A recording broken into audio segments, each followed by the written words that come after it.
Wanna fly high? You got to give up the stuff that weighs you down. Toni Morrison.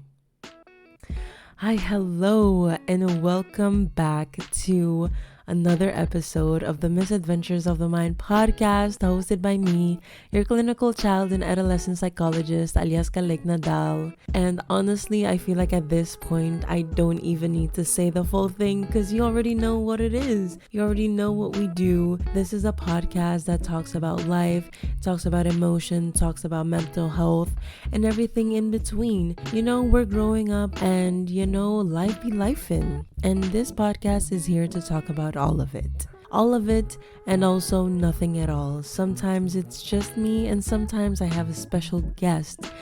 Now, today I feel like is a very special and very important episode.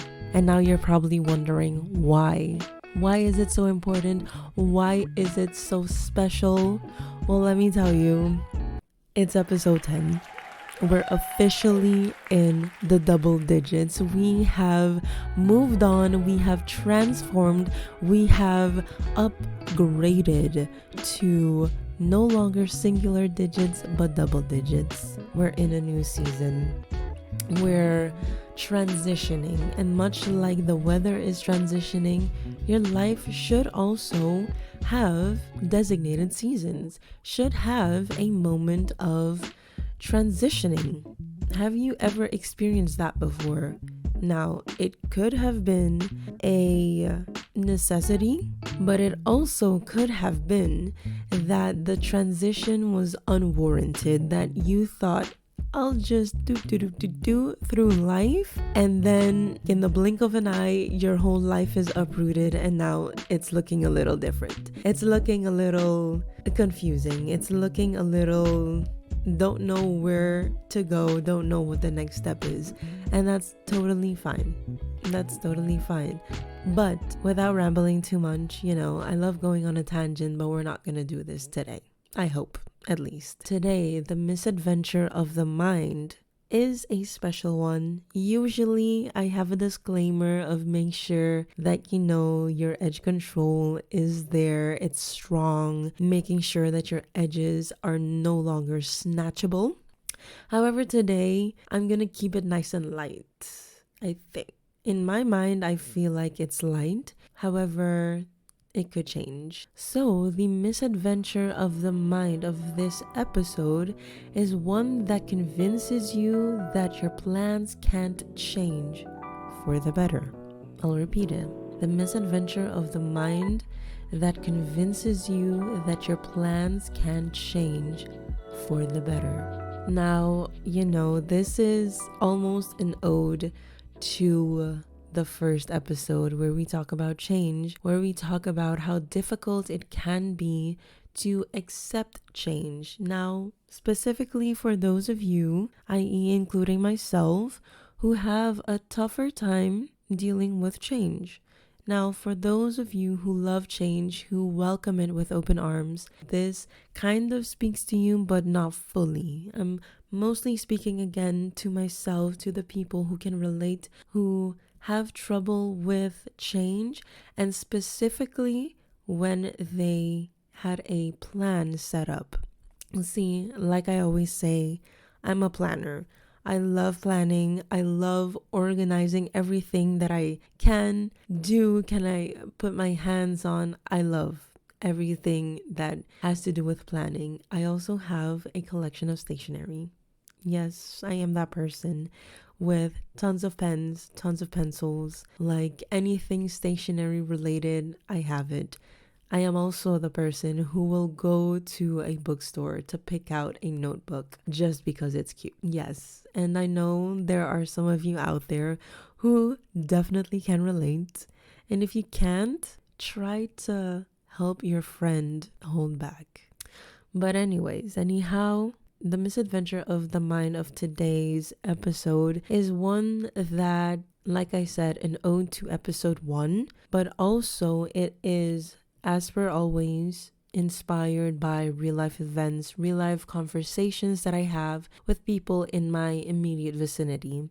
And this one was specifically with a person who asked me Actually, I can't remember specifically what they asked me, but the conversation was around the topic of living in the Netherlands and me having a plan actually to live in the States after graduating high school. So, based on this conversation and me reflecting in that moment about the fact that I would have preferred living in the States than living in the Netherlands, it made me remember a concept that I learned while studying, and it's called Planned Happenstance. And you're probably thinking that is a made up word. Well, listen, I never come here and spout nonsense. That's literally the opposite of what I do. All I do is provide extra knowledge, extra information, extra fun words that you can also use in your daily life. You're on the job and you're talking about the plans that you have, and you just drop the term planned happenstance, and then your colleagues look at you like, okay, yeah, and and then you're like, yeah, I heard it on a podcast. Don't quote me, but also quote me. But as we always do, we have to hit up the friend of the pod, Merriam-Webster. But in this case, we not only hit up Merriam-Webster, but we also delve into some actual psychological articles, because this theory, this concept was an idea fostered by a psychologist and researcher whose name was Crumbles, and his colleague, of course, Levin, because in psychology and whenever there's a new concept or theory, there's hardly ever just one person on the case. Now, before I get into the psychological definition, I do want to start off with the Merriam-Webster definition. And planned, I mean, it's very straightforward. It is something with a very concrete and direct planning. There's steps, or there is a certain path or course that you take. But now happenstance, and now this is a word that is comprised of two words, and that's happen and stance, STANCE, and happen is just HAPPEN. And happenstance, based on the Merriam-Webster dictionary, is a circumstance, especially that is due to chance. So, in other words, it happened by accident. It happened without you expecting it to happen. There are also some synonyms of the word happenstance, and that is a happening, an experience, like I said, coincidence, an accident. So it's really just taking an event as it happened without you expecting it to happen. Now, based on the definition of Crumbles and Levin, planned happenstance theory usually kind of goes hand in hand with career. They saw it more so in a career aspect rather than a regular life aspect, which, like I said, the conversation that I had was also kind of a career type of conversation. So I guess it fit perfectly. But to go back, in planned happenstance theory, it recognizes the events that happen, that occur, that you experience without having a pre-thought out plan to it. So basically that it happened by accident, or it happened by chance, i.e. happenstance, happening coincidentally. You don't really plan for it, but it does happen. And it usually, or based on the theory of Crumpets and Levin, it is a way to open up your mind to different types of opportunities. And they theorize that one should be open enough to be in the right place and the right time to experience said events. But I'll get more into that after. So what are some notes, key principles, core values of this theory? And it's 3 of them that I found. Number 1 is being aware of your surroundings. It's important to see opportunity and keep your options open. So it's good to have a plan, but it's also good and beneficial if you do have a mindset, and this is also an ode to a previous episode, a growth mindset, where you don't close yourself off to different types of opportunities that life may present itself. Number 2,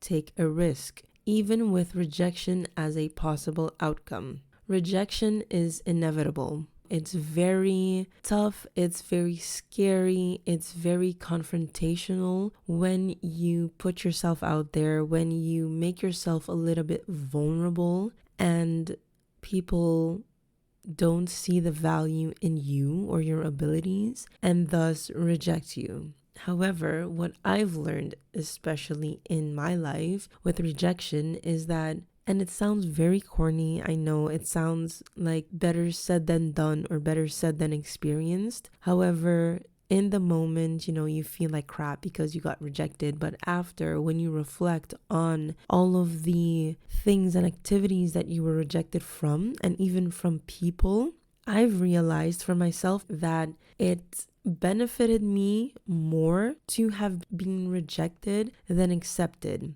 especially when it comes to work. I remember last year after graduating, I was very optimistic and very open to finally find a job in my field and applying to so many different job opportunities and so many different openings, even sending open applications to see if maybe they'll give me a chance. And all I heard was no, sorry, no. Oh, you're such a nice person, but I'm sorry, this is not a good fit. And of course, it takes a toll on your mental and emotional stability. However, looking back, I'm so grateful for the no's that I got, because they landed me in the maybe and then eventual yes that I currently have. And it's the greatest thing ever, truthfully. But like I said, it sounds like rainbows and sunshines, and sometimes it can feel like it's impossible to feel joy and acceptance when getting rejected,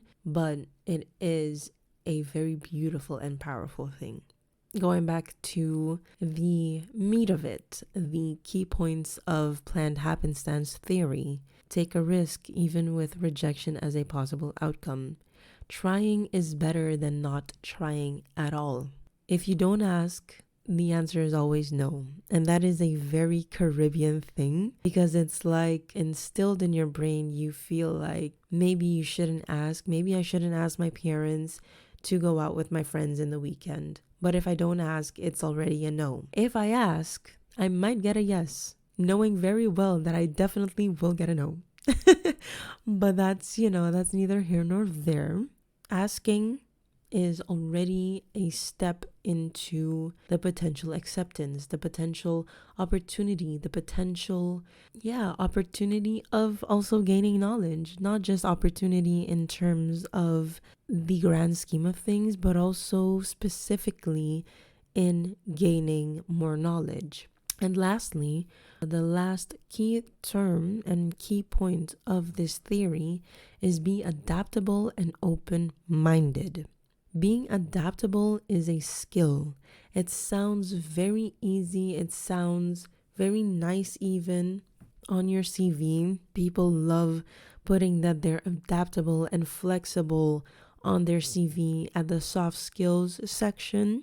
But then it's like, are you really that adaptable and that flexible? If you have a plan set in motion and that plan has now taken a completely different course, a complete 180, are you still adaptable and flexible? Are you still able to go with the flow? Now here I go again, trying to snatch people's edges. Listen, as I always say, I do it in love. But ask yourself the tough questions. Are you really as adaptable as you say that you are? Do you accept change? Do you accept rejection as a learning tool rather than an attack, rather than a personal attack on your capabilities, on your personality?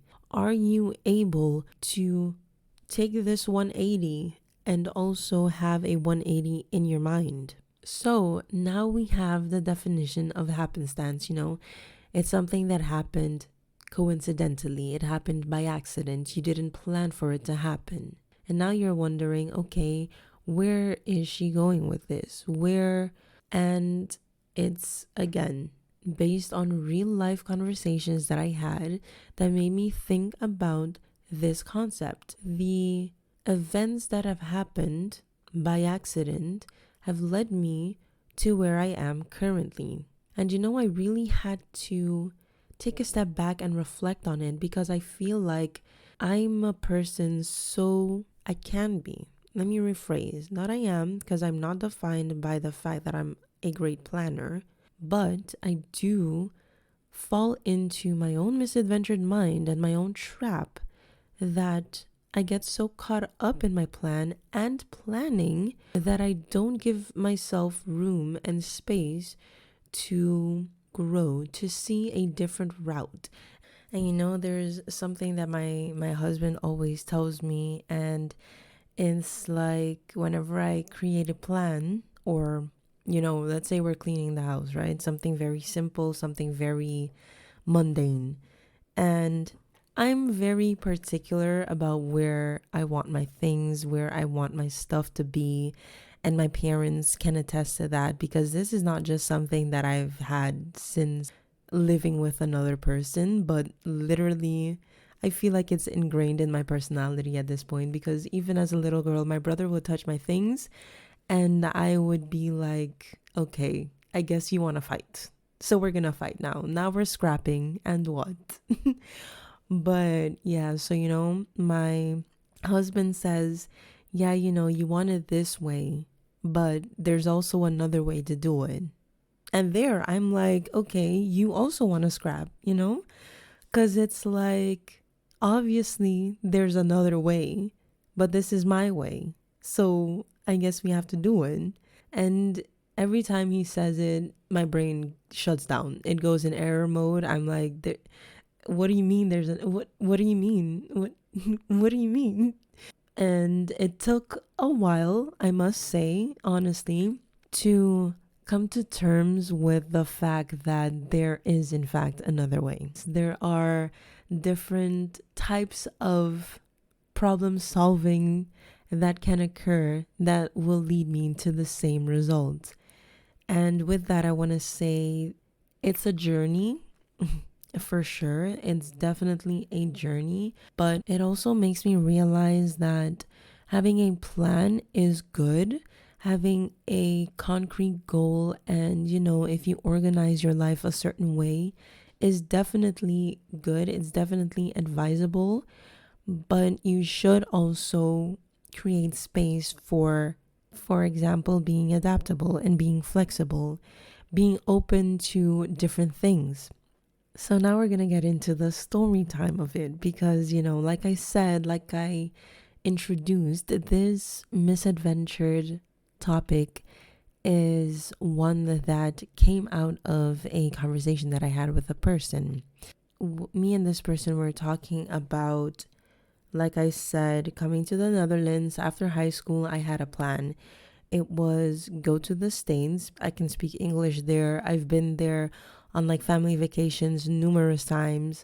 So it's just, for me, it's really fun. Like I always have a fun experience there. And while in high school, we also have like a college fair event on the island where different colleges and different universities from different parts of the world come to the island to share what type of studies they have, what type of extracurricular activities, their tuition prices, where they are, etc. It's Europe, it's also North America, but also South and Central America, if I'm not mistaken. If I'm not mistaken, and if memory serves me right, I feel like there are also other Caribbean islands that also offer and is included in this event, but I can't remember. Don't hold me to it. And I remember at this college fair, this college event, they had like a booth for Florida. It was Florida Institute of Technology. And they were talking, at the time, I did want to become a veterinarian. So I was very much into like going to a country where they have like the best veterinarian program, and that happened to be FIT. And also, I've been to Florida specifically countless times. So, I felt very drawn to it. So, in my mind, I thought, okay, after high school, the next step is going to the Americas. However, as time passed, the fact that in the Netherlands you have like a sort of mentor or at least a committee where the students from the islands are accepted, and not accepted in like, you have to apply for it, but more so you come to the Netherlands and they pick you up from the airport. You go in your little group, all of the students who go to the same city, they go together and they travel and make this kind of journey together. You set up your bank account, you register at the municipality, you get a new phone number because, you need stuff. You need to be able to keep in contact with your family. You need internet on your phone for after the week that you no longer have this committee, this group of students that you travel with. So, if I compare that to the type of support and help that I would be getting if I were to go to the States, it is not comparable at all. It's just not possible. And also, me being a shy, introverted girl, I can't see myself surviving there, to be honest. But hindsight is 2020 because I'm still a shy, introverted girl in the Netherlands, where I feel like personally I had to experience a lot more struggles, and it wasn't easy, to say the least. It definitely wasn't easy, but here I am, surviving and thriving. Quotable for today: you're surviving and thriving. So I say all of that to say, yes, we're going in a rabbit trail a little bit, but I say all that to say, to come back to the conversation that I had, because up to now you're a couple minutes in and you're still like, okay, what was the conversation though? What did she ask you? What did he say? What was the premise of your conversation? And I remember this question very vividly because, like I said, I expressed the fact that I would not be here had it not been for chance and also convenience. And the person asked me, well, is the Netherlands at least giving what it's supposed to give?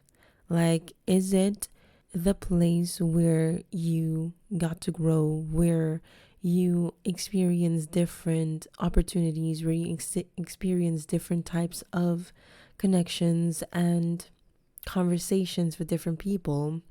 And it was a really interesting question.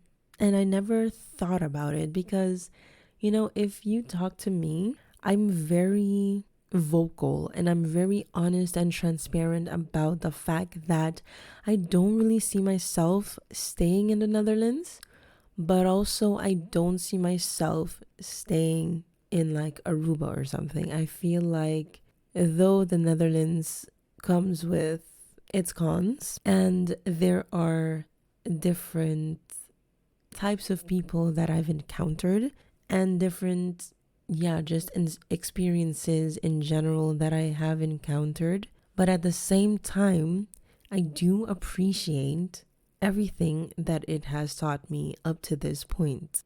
As I said before, I'm a very shy, very introverted girl, which I am to the core.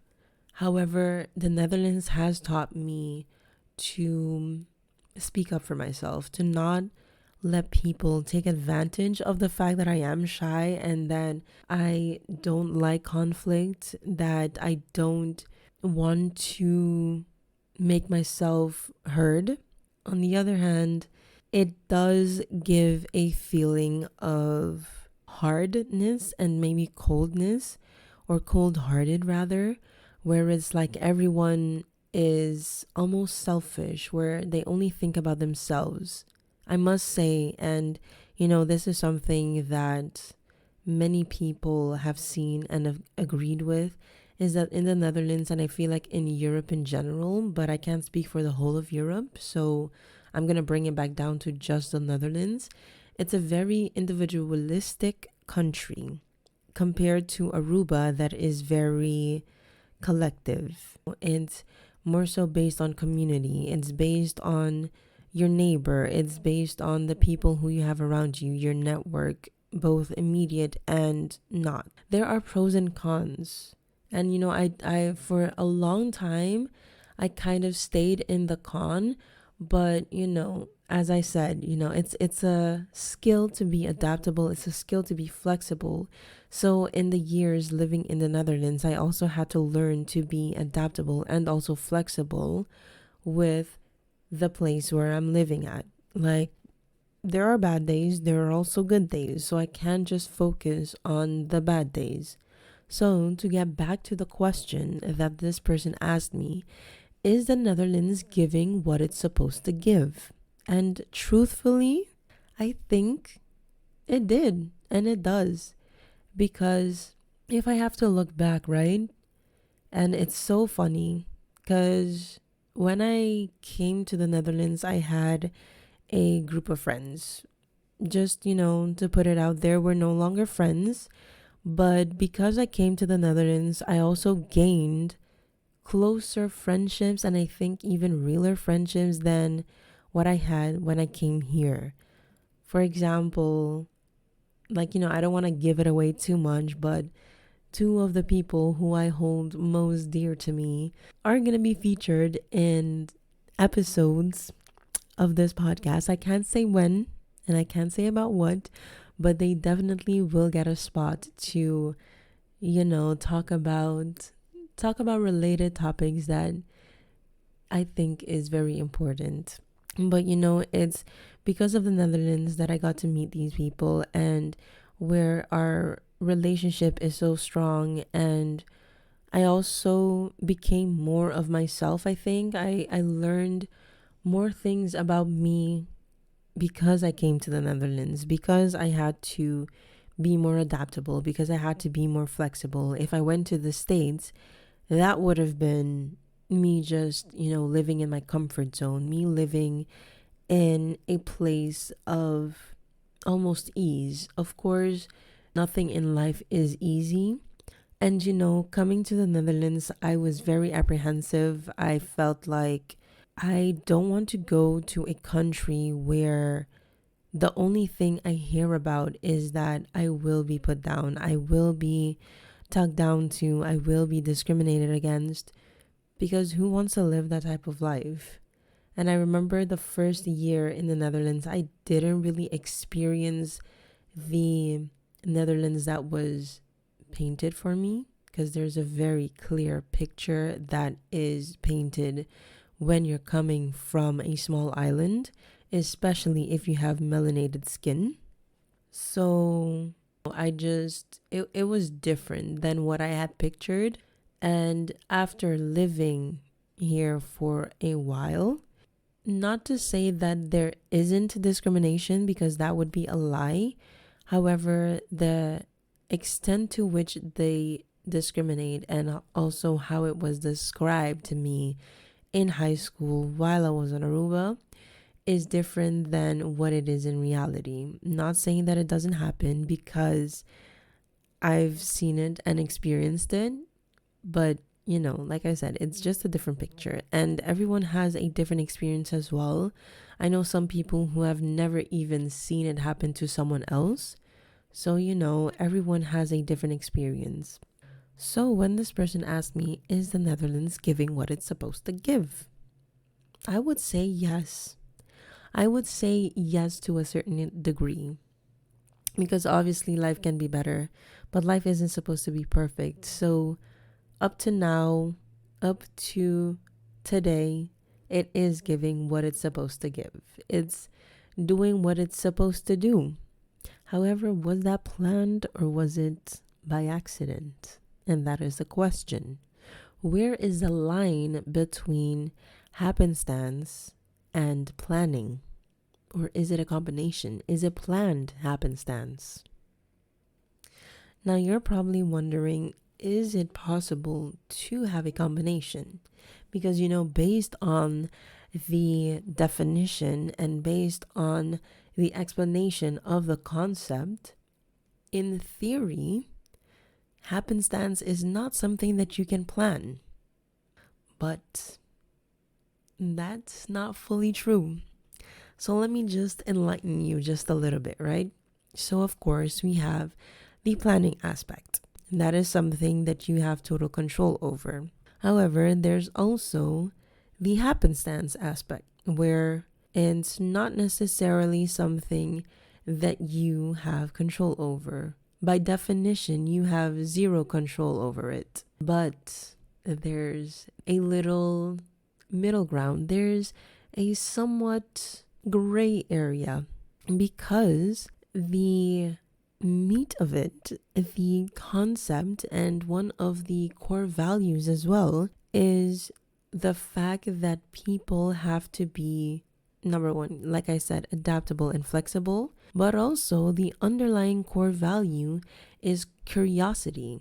And specifically, it's curiosity to explore and curiosity to learn more things, to gain knowledge, to go into experiences where you don't really know the outcome, but you're gonna do it anyway. You fear the rejection, but you're gonna do it anyway. And that is the type of gray area that I'm talking about. That's the sweet spot of planned happenstance. That's the sweet spot for growth, even. Having a growth mindset, it comes full circle as it always does. And now I have the question for you, because you probably have the question for me. How do you accept when your plans don't work out? How do you plan a planned happenstance moment? Now I'm going to tell you, because it's going to go back again full circle to the misadventure of the mind of today, which, it convinces you that your plans can't change for the better. And what I want to start off with before I elaborate, your plans can always change. And sometimes a changed plan isn't supposed to be seen or experienced as a negative. And yes, it is terrible when you spend hours, days, months, years planning something, and then life just throws a wrench in your plan, and now you have to almost start from scratch. I know how it feels, because like I said, I'm also a planner, so I see you, I hear you, I'm there with you.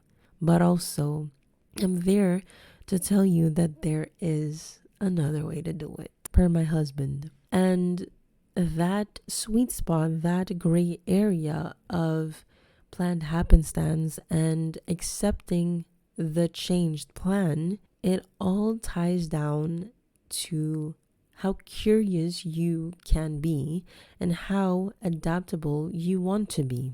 Curiosity happens when you're encountered and when you're met with something that you're not really familiar with something that you need to figure out. That is where and when you become curious.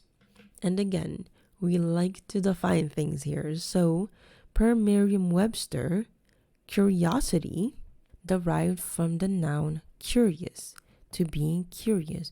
But what does it mean to be curious? And as they state, curious is marked by a desire to investigate and learn. Investigate means that you want to find out something. You have a detective in those very classic detective movies. They have to go in an investigation. They have certain things that have played out and they need to understand the full scope of it. So they have to investigate the situation. They have to connect all of the dots.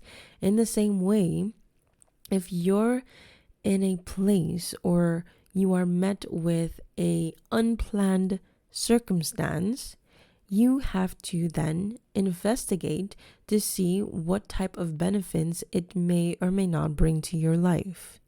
So in planned happenstance, the sweet spot of it and the sweet spot of accepting the fact that your plans can change is finding that will and the desire to be curious, to investigate.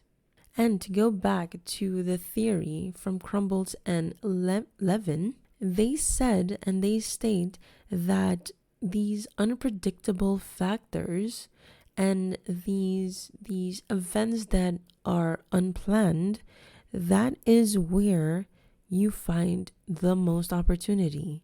But you have to be in the right place and the right time. Like I said in the beginning of the episode, we're officially going into a new season. We're transitioning. And like I said, it's also good for your life to have a season of transitioning, to have a period of change, to give yourself the opportunity to be open-minded and be adaptable, to experience opportunities that you may or may not have even thought about. I never thought about coming to the Netherlands, yet here I am, 8 years later almost, surviving and thriving. What is the thing in your life that you're afraid to do or that you planned out, but it's such a strict plan that you didn't leave yourself any room to have a planned happenstance moment, to have a coincidental or an accidental moment of opportunity? So I encourage you today to breathe, to give yourself room, to give yourself some space to experience a happenstance moment, to experience the joys of transitioning and the unknown. There's a lot that can be found in the unknown, but it takes curiosity, it takes adaptability, and it definitely takes an open mind to see it through. And you know what? I'm gonna leave it there today.